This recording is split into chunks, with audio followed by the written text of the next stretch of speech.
Hi, my name is Daudi Mugabe. This is Business Mike episode 2, and my guest today is a financial advisor named Daniel van Niekerk. We'll be discussing tips on how to improve our personal finances, the best way to invest for the long-term future, and how to identify a scam. We'll also answer the question, how much money do you actually need to retire? All this and more next on Business Mike.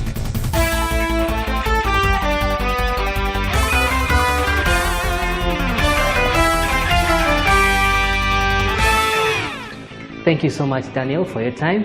Before we start, can you briefly tell us about yourself and what you do? Sure. Thanks very much for having me. I'm a financial advisor here in Uganda. I'm originally from South Africa, born and raised in the Western Cape. In about 2010, I relocated my family to Botswana, where I worked for about a year in the offshore financial advisory industry. As nice as it is, it's very much a little South African to a large degree. And I took up an offer in Southeast Asia, Thailand. Same industry, offshore financial advisory. And so we lived in paradise for a couple of years and eventually found my way out to Uganda with another opportunity. Again, same industry. Yeah, so I've been in Uganda almost 3 years now as a financial advisor. Are you planning to stay here much longer than that, or are you moving on to another country soon? No, absolutely. I actually love it out here. The weather is great. It's not as hot as Thailand, so it's nicely elevated, but I'm an African as the next person, so I'm used to what Africa can actually throw at you. Love it here, love the people, it's great. Planning to stay here quite a couple of years and hopefully relocate my family by the end of the year to Uganda as well. Yeah, that's great. Now, in business and life in general, we sometimes draw inspiration from certain people. I have to ask, do you have a role model that you look up to? And if so, what is it about them that inspires you? Sure. I actually have a couple. For some time, I don't think I looked up to anybody in particular, but I think since I've been in the financial advisory industry, I've done a lot of reading and research, etc. As you sort of gain experience and learn from other people, I try to learn from people every day where I can. But first of all, I would say God, definitely. I'm very much a believer, and so I draw a lot of inspiration from the Bible. I think God is my ultimate role model. And then very second, I think is my own father back in South Africa, my old man. Just an awesome guy, and just somebody that I really, really, really look up to. He's got a lot of compassion for people, very, very keen business mind. I worked actually with my dad for 15 years in South Africa in the musical industry, in the music retail industry, guitars, drums, all those things. So I've learned a lot from him as a person about business, retail, wholesale, import, and just how to do good business. And I think the third person, which I only recently hooked up with, is a lady out in Nashville, Tennessee. Her name is Tammy Morrison. Just a beautiful person and just a caring person. And I won't go into too much detail, but I connected with her with a business opportunity and just see how she is changing lives all over the world. She supports an orphanage out here in Kamuli, Uganda.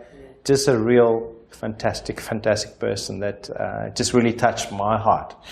And, you get a lot of people that you look up to, but just those kind of people that put their faith into action and put their money where their mouths are. And she's one of those kind of people. Could you briefly tell us, about your role as a financial advisor? What do you do? What does your typical day look like? That sort of thing.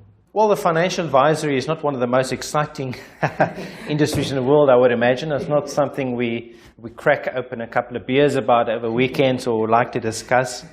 I think financial advisory is one of those have-to-do things that we kind of very often put off, and it's like a chore. But I love what I do. For me, it's about helping people. Really just I enjoy the process of just connecting with people, and my typical day is just hooking up with people, connecting with them on Facebook, LinkedIn. I do a lot of online marketing, as you might have noticed. That's probably how we connected up. It is. So As you know, here in Africa, there's not much of a savings culture. People don't like to really read a lot, but it's not just a Ugandan thing, it's an African thing. Yeah. Like I say, I'm from South Africa as well, and in this day and age, although we have a lot of mobile devices and things where we kind of forced to read things, people don't really like reading long emails and stuff, although I do quite a few of those. I kind of force people in a sense to read, and those who do read actually do get something from that. But yes, so I do a lot of online marketing and just trying to cultivate that kind of savings culture that's not quite here yet. So just meeting with people on a daily basis, whether it's here in the office or at Kabira Country Club or wherever they might be in their own office, and just really challenging them with regards to their financial future and what they are doing for themselves. Okay. And are there any challenges in your role as a financial advisor? Anything you face? Absolutely. I think some practical challenges are typical things like infrastructure issues here. Yeah. African time. Luckily, it's not as bad for me as it might have been for, say, a British guy or somebody from Europe coming here and expecting things to work A, B, C, D, E. I can appreciate the challenges here. The typical challenges is things like electricity also that we all face. You'll sit sometimes and work in presentations and the power kicks off. But, and then obviously just the fact that there is no savings culture. Yeah. Really just introducing people to the whole, why should I not just live for today, but also think about next week, next month, next year, the next 5, 10, 15 years. And what's the upside to being a financial advisor? What's the best part? I think the best part for me is just really helping people at the end of the day. It's very much something that I do enjoy. It's just really taking somebody by the hand, whether it's a husband or wife, mother or father, and just showing them, listen, there is stuff that you can do, there is hope for your children, they can have a better life, and then just walking, with them through the steps. This is what you can do, practical things, 1, 2, 3. And seeing that person actually putting that talk into action, I think is very rewarding. And knowing that 10, 15, 20 years from now, they can actually have something. They're going to be able to send their child to a decent university, or local, or international, or wherever, and that they're going to have, hopefully, a better life than what they themselves maybe had. Now, you've mentioned that one of the problems we have here is the saving culture. Are there any tips or any advice you can give us to help us improve on that saving culture? I think there's a lot of things that you can do, but I think basic things for people, I've said it on NTV a few times as well, is we got to learn to spend what is left after saving, not save what is left after spending. Otherwise, there'll never be anything left. True. There's always something that will happen. The car will break, the geyser will burst, the dog will die, the flat tire. There'll always be something. And I think one thing, and I've repeated this also a few times, but it is so true, it's a lesson that we can learn from government, is that those who earn a salary will know this to be true. The moment that salary hits your bank account, that tax is already off. Yeah. The taxman doesn't come a week later and say, oh, please, John or Mary, can I have my bit of tax? Yeah. They've learned to pay themselves first. So you need to learn to pay yourself first. And things like your retirement, your children's education and their future should be a non-negotiable, like your tax is a non-negotiable. You have to pay the thing, it cuts off, and then you look at what is left. What can I do with what is left? And I think we should treat our savings like that. Not just, I have a lot of people that say to me, hey, Dan, things are a bit tight now, but very often I'll see them at the Spur or at Kabira. Yeah. So we find money to spend, and God forbid there's an emergency or something, we find money under the bed or somewhere. So if there's a will, there's a way out. So if you really commit and you put your mind to it and you look at your expenses and you see, listen, if I'm going to movies, say 20 times a month, let's maybe cut it down to 10 times or whatever. If you are really diligent, you can find a way to actually make that happen. Say I earn 1 million, is there a percentage that is advisable for me to save? Different countries have slightly different formulas, but I think at least 15 to 20% of your savings, of your income, should go towards savings ideally. I always say, if possible, a third for the past, a third for the present. Now the past is things like debts and whatever. A third for the present, your current living expenses and day-to-day living. And a third for the future, which is your retirement, if you have kids, their future, whatever. Yeah, so that is a rough sort of breakdown on something like that. Well, one thing I know we do have here in Uganda particularly that we love doing is looking for money. We might not have a good saving culture, but we're very shrewd when it comes to looking for the next hot thing to invest in. And sometimes we end up investing in the wrong type of business. We see something that looks like a shiny object with great promises of riches.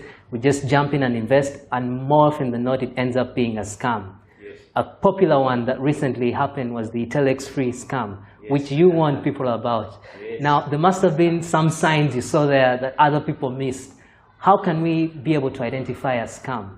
Yeah, how I actually came across that, because it's not really my job to sort of identify those things, but yeah, I do take a keen interest in certain of those things, and especially if it comes up a few times. And I just had one too many people who came to my office for a typical financial planning meeting saying to me, they don't want to invest or whatever, they've got this thing that they're doing, and it sort of just came out eventually, this telex-free thing. Yeah.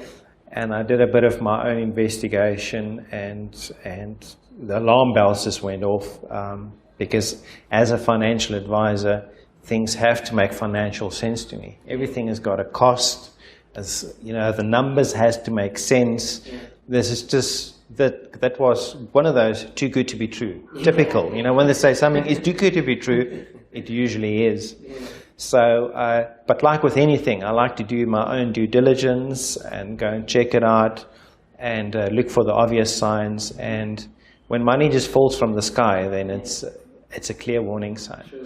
So I think what people do here in Africa, and I've read a couple of articles on about Ugandan losing millions in multi-level marketing companies and schemes.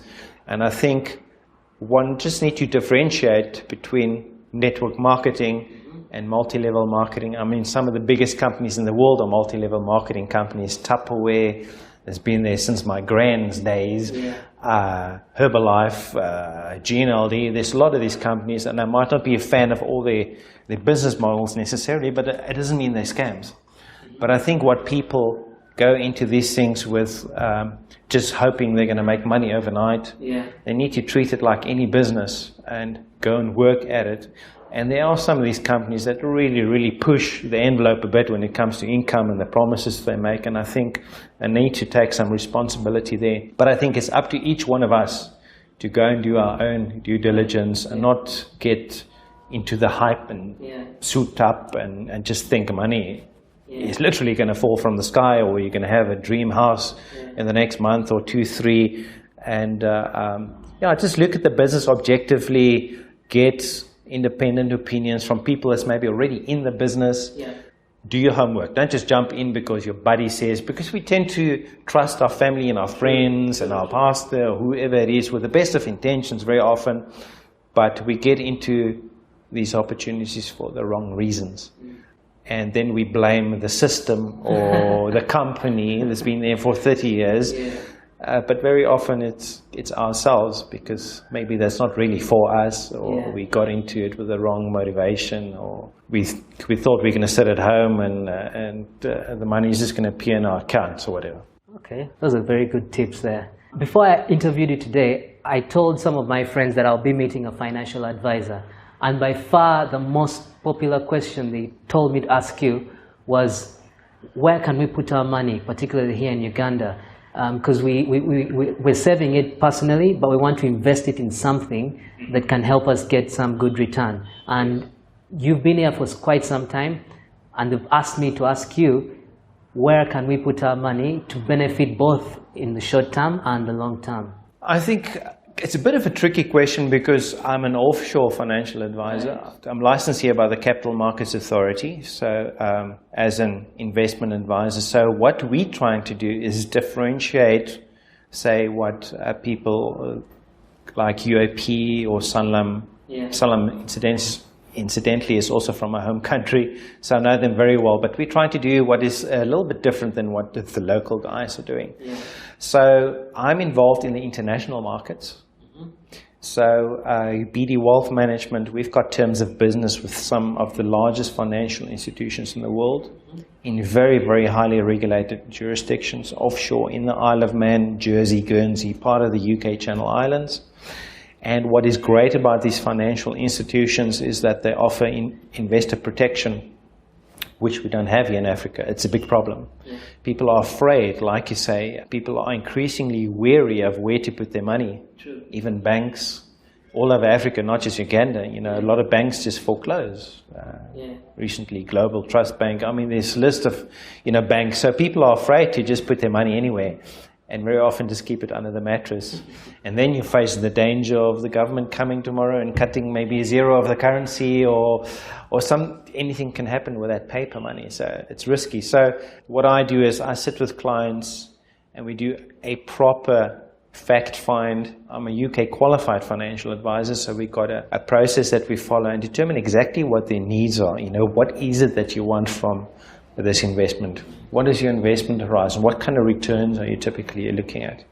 Unfortunately, a lot of the African countries, unless you're prepared to take, you know, quite a bit of risk, there's not a lot of funds that are investing, for instance, in the East African market. And so a lot of people and a lot of financial institutions and pension funds focus on fixed returns and bonds and stuff. And historically, unless you've got a very, very long-term view, there's not really that much, there's no fireworks there. There's no excitement there.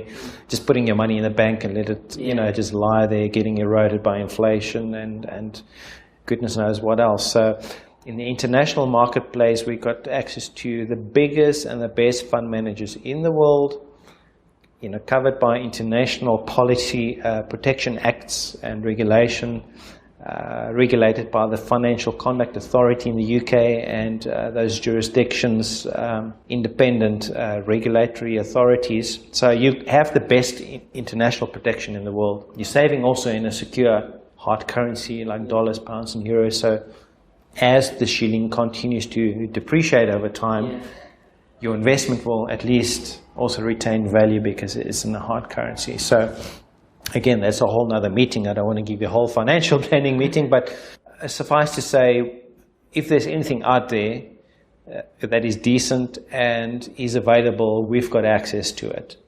And that the protection thing is a big thing here for people in Africa. You want to know that 10, 15 years from now, your money will be there, and it doesn't matter if I'm not here tomorrow or BD Wealth Management is not here tomorrow. Your money is not with us or myself. And this is the beauty of being an independent financial advisor. We only act in advisory capacity. Your money is always directly with the financial institution that we introduce you to. And whether you want to continue using me as an advisor or not, that's totally up to you. It's a win-win for everybody. My services are free of charge, which is great news for everybody. And we get paid by these financial institutions if you become a client. So it's a win-win for everybody at the end of the day. So anything out there, there's a lot of international opportunities, international exposure, and depending on your attitude towards risk, we can determine exactly what works best for you. Sitting on your side and seeing out of these 5, 10 companies, what will work best for you? Because what's going to work for you might not work for John, might not work for Peter. So yeah, we can make an independent, unbiased recommendation for you. I just want to know what your opinion is on investment clubs, because you've mentioned you help individuals, but can a club come to you? We have quite a number of investment clubs here in Uganda, and we pool resources together. Are those kind of groups somebody or people you can help? Absolutely. I've actually had a meeting with a couple of them already over the years, over the last 2-3 years, and they've invited me to their socials and just I sat in and listened to what them do. But there are a couple of guys who are trying things. They're dabbling in the stock market and they're dabbling with bonds and all kinds of stuff, but there's no real, everyone that I have asked is coming to me saying, it's not really working that well, or what else can we do? So to answer your question, yes, I can help those guys. The problem is that a lot of these financial institutions, locally and internationally, don't really have much to offer these groups. Because, you know, the problem is you have now a group of 10 people tomorrow John and Paul has a fight. Now suddenly there's 8 people in the group, so the consistency is not always there of X amount coming in per month. And a lot of these regulated financial products out there is kind of contractual. You commit to X amount per month for a certain time to reach objective X. So it's a little bit tricky to actually find something for these guys. But for the serious people out there, a lot of these clubs have a proper company. It's formal. So I always try to look at, what else out is there that I can help these guys with. So I invite those guys, definitely, come and have a chat to me. If whatever you're doing is not really working, or you're looking for something else to diversify, out of the box, thinking, without necessarily taking too much risk, come and have a chat to me. I can't promise anything, but there are a couple of things that I can probably, propose to them that they can have a look at. And are there any entry-level charges, not charges, but fees they have to submit per month? Is there a cutoff, like it must be perhaps 1 million and above, or? Not necessarily. I mean, we have typical saving solutions that can take as little as $100 per month. Oh, okay. if somebody wants to invest as an individual. Obviously, if you're a group, you can, you can pile all your money together. That'll be better. But yes, so there is something for everybody. $100 is not going to make you retire 5-10 years from now, obviously, but it's better than doing nothing or just leaving it in a bank account. I mean, you can, leave a million shillings in the bank today and see next month it'll probably be less after the bank charges and everything has gone up. So that's unfortunately the problem with the banking system. Unless you have millions of dollars in the bank, it just gets eroded away. From a layman's point of view, I'm just curious, if say I started giving the offshore companies, say, $300 per month today, we're in April now, when would I be able to see a return on that investment? For instance, how much would I have in 10 years? That sort of thing. When am I able to claim back the money, and how much will it be in terms of the percentage and so on? Yes, it just all depends sort of what your savings objective is. When we sit down and do the fact find, if I sit with somebody and they have young children, maybe Johnny is now just born or 2 months old, and we say plan for Johnny's university fees, say 18 years from now. Ideally, you don't really want to touch the money within that time. It's almost like your pension fund. You've got access to that money throughout the period, which is nice. These savings plans that we have internationally does give you access to funds throughout the investment horizon. Obviously, if you're going to go to Mauritius every year with Johnny's university fee money, he's not going to reach that objective X 15, 20 years from now. But with all the companies we have, I have some software on my computer. We can do a projection. If you put $300 a month away, if we don't increase the premium over the next 10, 15, 20 years, we don't put any windfalls in or extras, you can expect X amount over the next either 10, 15, or 20 years at, say, a 5% growth scenario, and we take, say, a 9% growth scenario. These are the typical figures that you can expect, worst case scenario, typically. I mean, anything can happen. Nobody's got a crystal ball to look 10, 15 years into the future, but that is how we plan. And you can sort of then work out exponentially. If you increase the premium 2-3 years from now with the extra $50 or $100, those figures will be exponentially be higher. But yes, so we can, to a certain degree, quite accurately tell you what you can expect over the next. And you always got access to your policy online. The moment you become a client, like with any decent life company, you'll be able to go register online, almost like internet banking. You've got immediately access to your policy. You can see what have you put in, what funds are you in, how did these funds perform over the last 2, 3, 5, 10, 15 years. And, but like with anything, I always tell people, if you want to go plant a tree, you can't just throw the seeds in the ground, tonight and expect a whole tree to be there by tomorrow or next week. You've got to water it, look after it, and allow it to grow. And any decent investment, you've got to allow at least 5 years for something to sort of. I always tell people, if you want a quick fix, I'm not your guy. Then go to Tele3 if you want to, and lose your money if you're prepared to lose this money. Stock markets, we don't deal directly with the stock market. I always say the stock market is like a casino. You can be lucky sometimes, but the way we structure our investment is to diversify and mitigate that risk to as low as possible to provide the kind of returns that you want and reach those objectives. Now my next question is one that really puzzles me. How much money do you actually need to retire? What's the magic figure? Again, different countries have different formulas, and it depends on your lifestyle, what you want to achieve. If you're Bill Gates, you're obviously going to have different needs than you and I may be living here in Africa. But people generally recommend between 11 and 20 times your annual income. You know, a lot of people, when they do retire, obviously the kids are out of the house, maybe the house is paid for, there's no mortgage, and it's different for everybody. It just really depends, but they reckon, as a quick calculation, between 11 and 20 times your annual income. Say if you retire at 60, you know, you might at least live another 20 years, and these days people even live longer with advances in medicines, you know, and things. So it is important to make sure that you don't wake up one day when you're 55 and realize, and you look at your NSSF statement and say, oh no, the shilling is now worth 6,000 to the dollars or whatever. These billions that I had is suddenly worth even exponentially less. I've got enough money for 2-3 years, and now suddenly I have to go back to work at 8. I mean, who's going to go back to work at 80, 90? Who's going to employ you? So it's important to make sure about those shortfalls, and don't just rely on what is in your NSSF or whatever pension scheme you have today. It might look okay today, but be sure that you keep track with inflation and cost of living, and that your currency is actually going to be worth something 10, 15, 20 years from now. There could be other people listening from other countries that don't have access to you. They might be seeking a financial advisor. What should they look out for in a financial advisor before they commit? Yeah.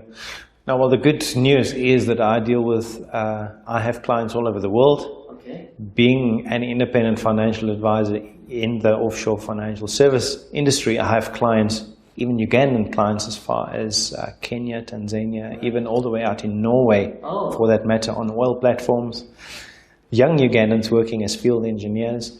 And I have expat clients as far as the Netherlands, Europe as well, Dubai, Thailand, where I worked as well. So, but yes, to answer your question, it's very, very important to make sure that whoever you're dealing with is qualified at the end of the day. There are too many policy salespeople running around.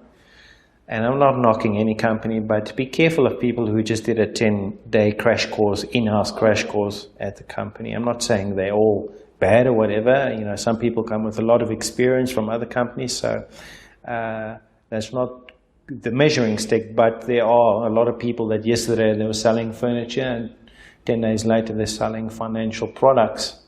And because a lot of countries don't have regulation or requirements, even in Uganda, sadly, you can have a license here, but you might not have any experience as an advisor. There's no prerequisite or qualifications required in order to get that license, which can be a bit dangerous sometimes.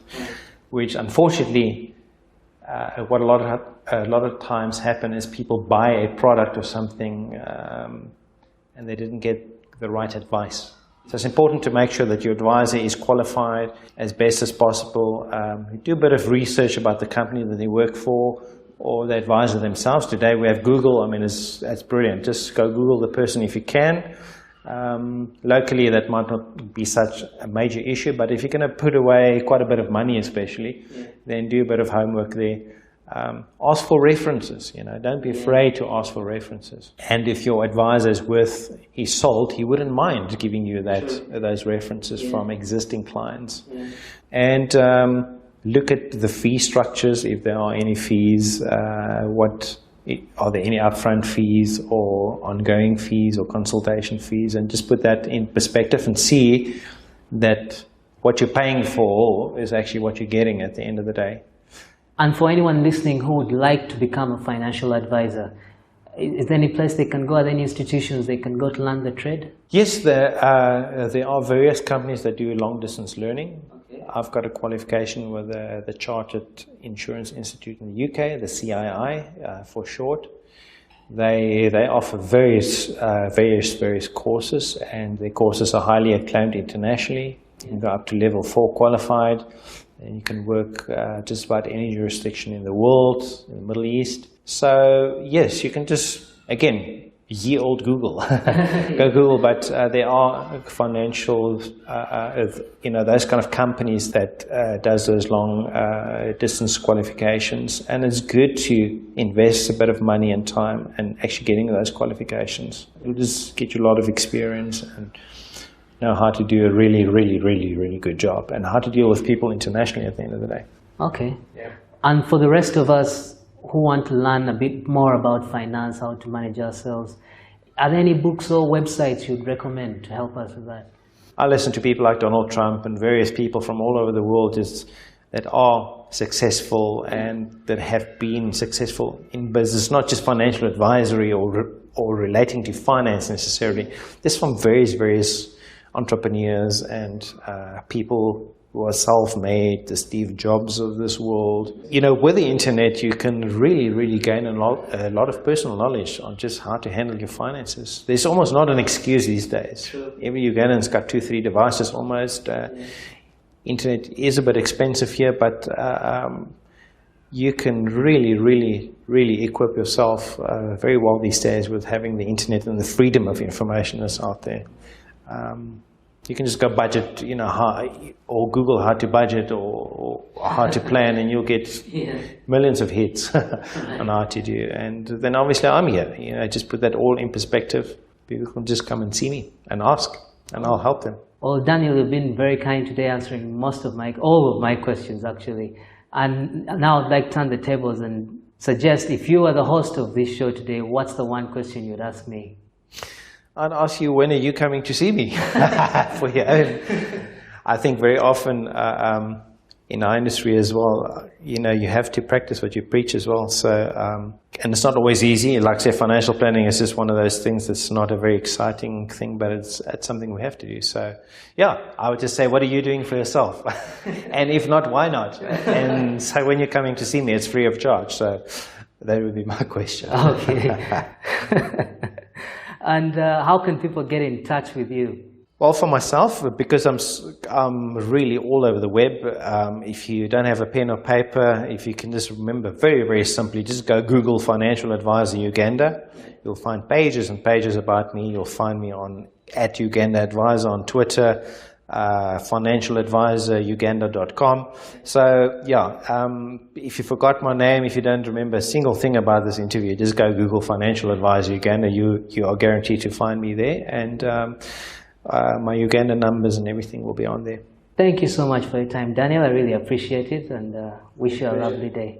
Thank you very much. Thank you so much for listening to Business Mike, and if you'd like to listen to more episodes like this, simply go to businessmike.com. For all the links and resources mentioned in this particular episode, simply type Daniel into the search bar and access his show notes page. Thanks again for listening, and until next time, take care.